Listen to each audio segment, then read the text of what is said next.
안녕하세요, 여천하입니다. 대한민국이 다가오는 2022 카타르 월드컵에서 16강에 오를 확률은 얼마나 될까요? 누구도 예측할 순 없지만 확실한 건 16강 진출을 위해선 반드시 2차전 상대인 가나를 이겨야 한다는 것입니다. 객관적인 전력상 우루과이와 포르투갈을 상대로는 가나와 비교했을 때 쉽사리 승리를 예상하기 어렵기 때문입니다. 하지만 최근 가나는 복수국적자 선수들의 기아를 대량으로 추진하며 월드컵 전 급격하게 전력 상승을 도모하고 있는데요. 한국에겐 불행 중 다행으로 첼시 출신이자 현재 레버쿠젠 소속인 칼럼 허드슨 오도이 선수가 지난 4일 발표한 가나의 55인 예비 엔트리에 포함되지 않으면서 가나 대표팀으로 월드컵행은 불발되었지만 여전히 많은 선수들은 가나로의 기아를 추진하며 한국에 위협이 되고 있는 상황입니다. 그런 상황에서 과연 이번 카타르 월드컵에서 한국이 조심해야 할 가나 선수는 누가 있을까요? 이번 시간을 통해 총 5명의 위협적인 선수들을 꼽아봤습니다. 한국이 조심해야 할 첫 번째 선수로는 단연 이냐키 윌리엄스입니다. 스페인 바스크 지방에서 태어나 커리어의 대부분을 라리가의 강팀 아틀레틱 빌바오에서 보낸 윌리엄스는 라리가에 350경기에 출전했고 빌바오에서는 2016년과 2021년 스페인 슈퍼컵 우승을 차지한 핵심 선수입니다. 2016년 4월부터 라리가에서 단 한 경기도 빠지지 않고 출전한 윌리엄스는 2021년 10월에 후안 안토니오의 기록을 깨고 최다 연속 출전 선수로 역사의 이름을 남기기도 했는데요. 지난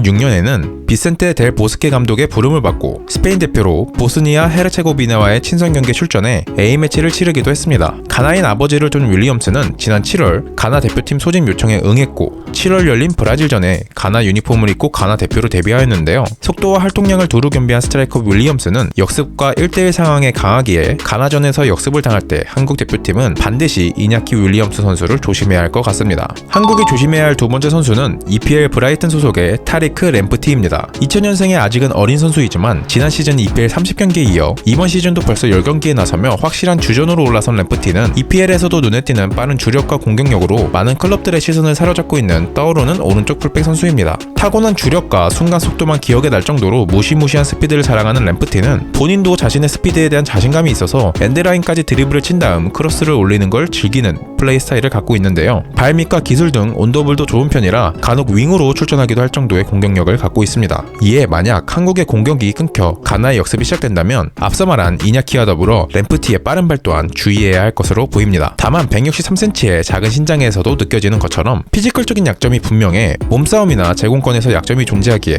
피지컬적으로 우세한 손흥민, 황의조, 황희찬 등 한국의 공격진들이 이를 활용한다면 한국에게 좋은 찬스가 날 수도 있을 것 같습니다. 한국이 조심해야 할 가나의 세 번째 선수는 아약스 소속의 공격형 미드필더 모하메드 쿠두스입니다. 가나에서 가장 재능 있는 선수 중 한 명으로 꼽히는 쿠두스는 현재 아약스 공격진에서 비장의 무기로 활약 중인 선수입니다. 주 포지션은 공격형 미드필더로 한 칸 더 내린 메잘라나 한 칸 더 올린 중앙 공격수 자리에서 모두 뛸 수 있는 다재다능한 선수인데요. 뛰어난 운동 능력을 바탕으로 스피드, 드리블 등 아약스의 핵심으로 뛸 만큼의 뛰어난 개인 기술과 저돌성 등을 갖춘 테크니컬한 공격형 미드필더입니다. 피지컬도 다부져서 효율적인 돌파를 보여주며 공격형 미드필더답게 전진 패스 능력도 좋은 편입니다. 21-22 시즌 아약스로 이적한 쿠두스는 2시즌 연속 네덜란드 리그 우승을 차지했으며 어린 나이임에도 유로파, 챔스 등 다양한 경험을 쌓았는데요. 특히 이번 시즌 챔피언스리그 1차전 레인저스전에서는 4-3-3 포메이션의 원톱으로 선발 출전하여 한 골 1도움으로 승리를 이끌며 맨 오브 더 매치에 선정되었는데 상대 수비수인 제임스 테버니어를 뿌리치며 긴 거리를 드리블로 전진한 뒤 자로젠 듯한 슈팅으로 기록한 골이나 상대 수비 4-5명을 유린하는 드리블 등 엄청난 활약을 보이기도 했습니다. 현재 아약스에서는 폴스나인 느낌의 원톱으로 자주 출전하지만 가장 선호하는 포지션은 중앙 미드필더인데요. 가나 대표팀의 쿠두스는 중앙 미드필더로 출전해 공격에 가담하는 움직임을 자주 보여주고 있습니다.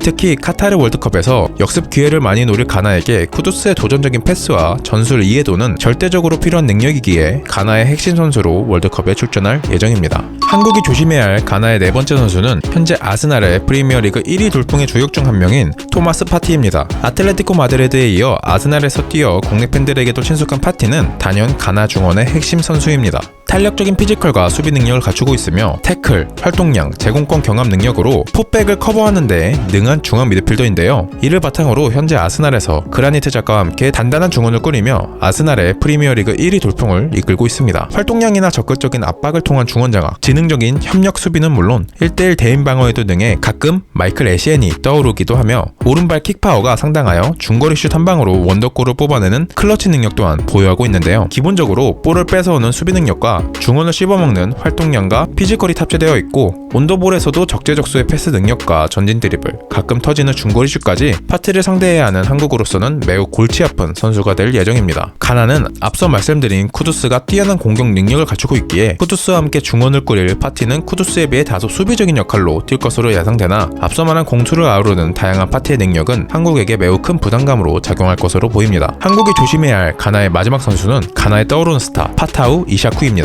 2004년생으로 아직 18세의 어린 나이지만 2021년 가나 1부 리그에서 17세에 불과한 나이로 7경기 6골을 기록한 후 지난 4월 포르투갈 명문 스포르팅에 입단한 이샤쿠는 이번 시즌부터 포르투갈 리그와 챔피언스 리그의 오른쪽 측면 공격수로 교체 투입되고 있는 선수입니다. 아프리카 출신 측면 공격수답게 드리블에 능해 1대1 상황에 강하며 측면을 파고들어 공격 찬스를 만드는 왼발잡이 윙어인 이샤쿠는 매우 정확한 슈팅 능력을 바탕으로 세트피스 상황에서도 가나에 많은 옵션을 가져다주는 선수입니다. 이샤쿠는 현재 소속팀 스포르팅보다 가나 대표팀에서 소화한 경기수가 더 많은 대표팀 죽축 선수인데요. 이미 A매치 15경기에 출전했으며 카타르 월드컵 아프리카 예선 플레이오프에서 만난 나이지리아와의 1, 2차전 경기에 연이어 선발 출전했을 정도로 승부처에서도 신뢰를 받는 존재로 평가받고 있습니다. 가나 대표팀 역사상 4번째로 어린 A매치 데뷔 선수이기도 한 이샤쿠는 가나의 이냐키 윌리엄스, 모하메드 쿠두스, 램프티, 아예유 형제 등과 함께 가나의 빠른 역습과 공격을 책임질 테크니션 윙어로 한국이 경계해야 할 복병 중에 한 명입니다. 지금까지 이번 카타르 월드컵에서 반드시 이겨야 할 가나전에서 한국이 조심해야 할 5명의 선수들을 소개해드렸습니다. 이제 진짜 얼마 안 남은 카타르 월드컵, 주사위는 던져진 만큼 벤투 감독과 대표팀 선수들을 믿고 응원하면서 한국 대표팀의 선전을 기원해보도록 하겠습니다. 영상 재밌게 보셨다면 구독을 부탁드리며 지금까지 여찬하였습니다. 감사합니다.